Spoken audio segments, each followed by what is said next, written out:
dreams come true. When? Stop, you're tickling me!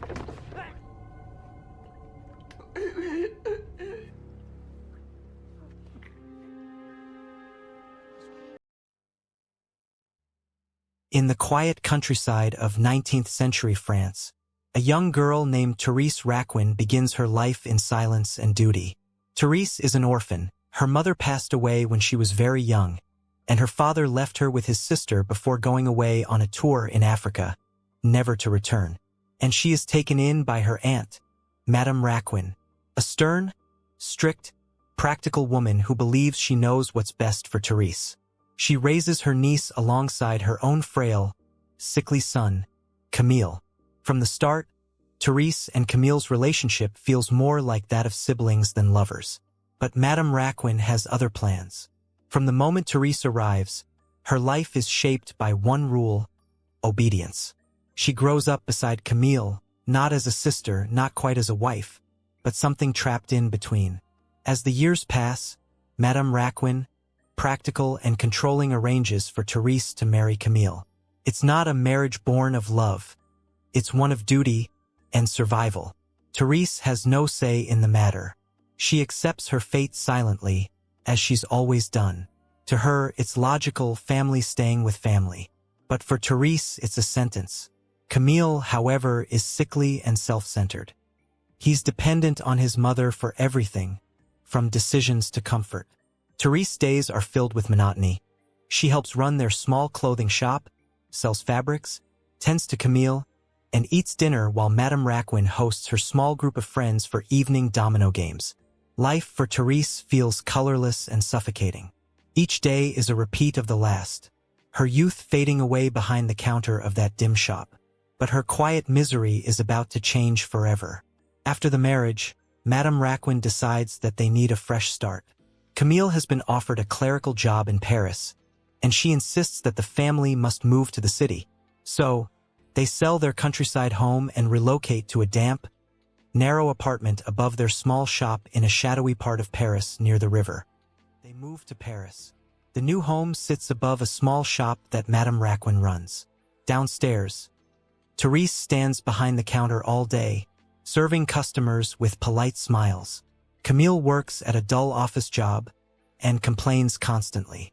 And every evening, Madame Raquin plays dominoes with their friends, the kind Inspector Michaud, his son Olivier, and Olivier's wife Suzanne. For them, it's entertainment. For Thérèse, it's torture. Each Thursday feels the same. The sound of tiles, the same jokes, the same shallow laughter echoing through the room. At night, she lies beside Camille. He coughs all night, then turns his back and sleeps. Thérèse stares into the darkness, her eyes wide open. She feels the walls closing in. Her heart beats, not from love, but from the weight of being alive and unloved. Then one day, everything changes. Camille bursts into the shop, smiling. Behind him walks Laurent LeClaire, his childhood friend. Laurent is different, strong, confident, alive. He carries himself like a man who knows the world, the complete opposite of Camille. He works in an office by day, but his passion is painting. When he arrives, his presence instantly shifts the air in the room. Thérèse watches him curiously. For the first time, she sees someone who isn't weak, who isn't trapped. Laurent notices her too, and there's a spark between them. A quiet understanding of what each one lacks in life. It's quiet. No words, just a spark that breaks through years of silence. Laurent begins visiting more often. First, it's innocent. He eats dinner with them, jokes with Madame Raquin, and listens to Camille's endless stories. But his gaze always returns to Thérèse. He studies her, the way she hides her sadness, the way her hands tremble when she pours tea. Weeks pass. Every visit brings more tension. Thérèse feels it too, a fire building beneath the calm. One evening, Madame Raquin goes to bed early. Camille steps out to deliver a message. Thérèse is alone in the shop, closing up. Laurent lingers by the door. He steps closer, his voice low. "You don't belong here," he says. Thérèse freezes. Her breath quickens. He moves closer and kisses her. The silence breaks. Years of restraint vanish. That kiss becomes the start of something forbidden. Days turn into nights filled with secret meetings. Laurent sneaks in after closing hours. In the dim light of the shop's backroom, they find what both have been missing: freedom, passion, and danger. They whisper promises. "I'll take you away," Laurent says. Thérèse believes him. But love like this cannot stay hidden forever.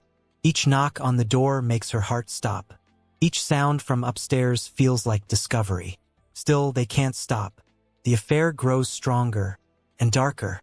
Their secret world begins to crumble when Laurent realizes he can't endure the constant fear of discovery. Camille's presence becomes unbearable to both of them. In every dinner conversation, every shared glance, Thérèse and Laurent see only guilt. Laurent starts to fantasize about a way to be free, to live openly with Thérèse. But in his twisted logic, freedom means removing Camille from the picture entirely. He begins to suggest the unthinkable. Thérèse resists at first, terrified, but also tempted. She knows she can't return to her old, empty life. Then one afternoon, Camille announces, "Laurent, come join us on a trip. Let's go boating this Sunday." Thérèse's face turns pale.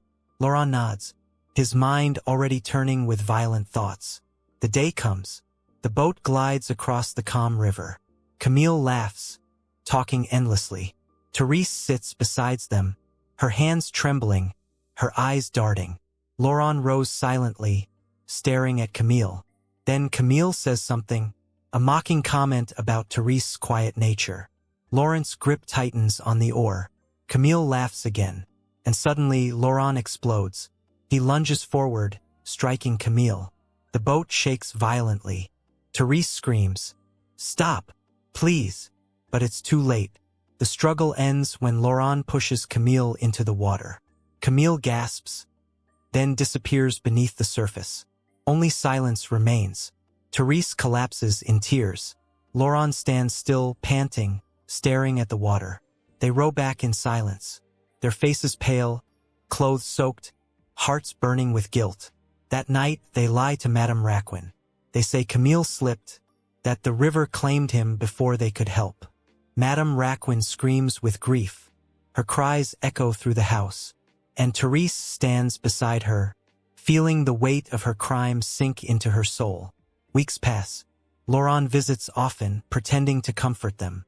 But when he and Thérèse are alone, they hold each other and whisper of a future together. Yet the guilt grows stronger. They are haunted by what they've done. Thérèse starts having nightmares. Visions of Camille gasping for air in the river. Laurent becomes paranoid, seeing Camille's face in every shadow.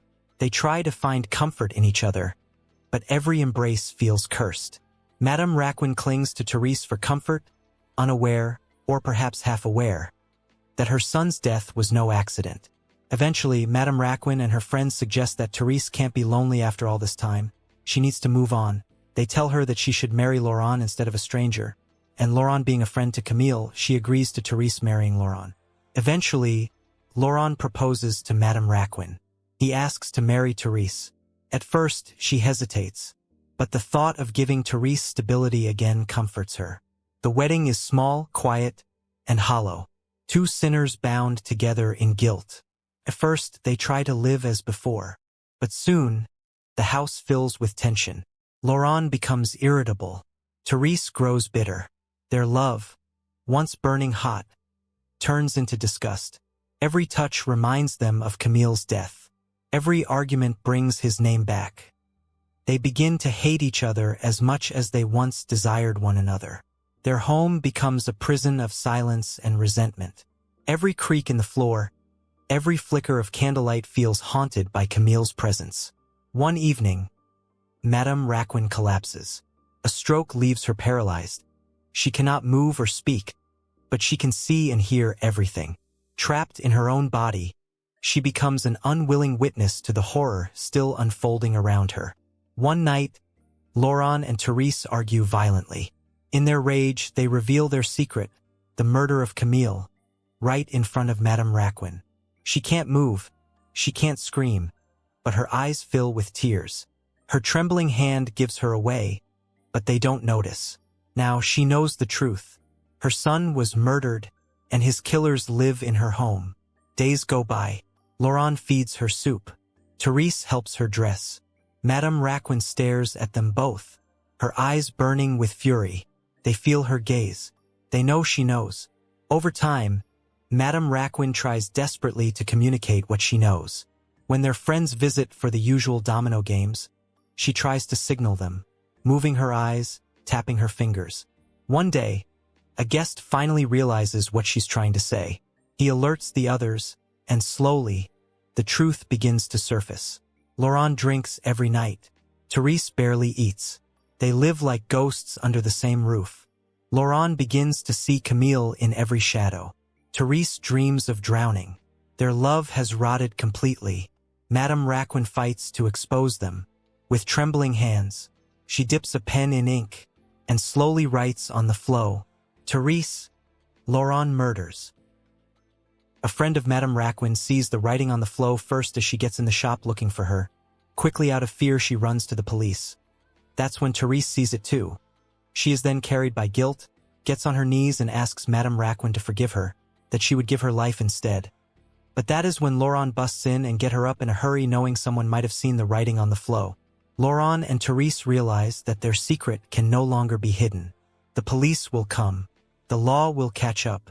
They are cornered by guilt, by justice, and by fate. From that moment, their guilt consumes them. In their final hours together, Laurent and Thérèse sit in silence. They no longer recognize the people they've become. Their love has rotted into something poisonous. Realizing there's no escape, they share a final drink by the river, the same place where Camille died. In the champagne, they've mixed poison. They look at each other one last time. Two souls destroyed by the very passion that once brought them together. Across them, Madame Raquin watches, tears glistening in her eyes. They drink, they kiss, and moments later they begin gasping, shaking, dying in each other's arms. Side by side, Madame Raquin cannot move, but she finally has her revenge. As the police close in on them, and that was In Secret, 2013. A haunting story of love, guilt, and punishment, where every secret burns until nothing remains. Thérèse sought freedom. Laurent sought desire. But both found their end in the same darkness they created. Sometimes, the greatest prisons are the ones built by our own choices. Thank you for watching. If you enjoyed this recap, make sure to like the video, subscribe for more powerful stories, and stay tuned for the next deep dive. Until next time, stay curious and stay safe.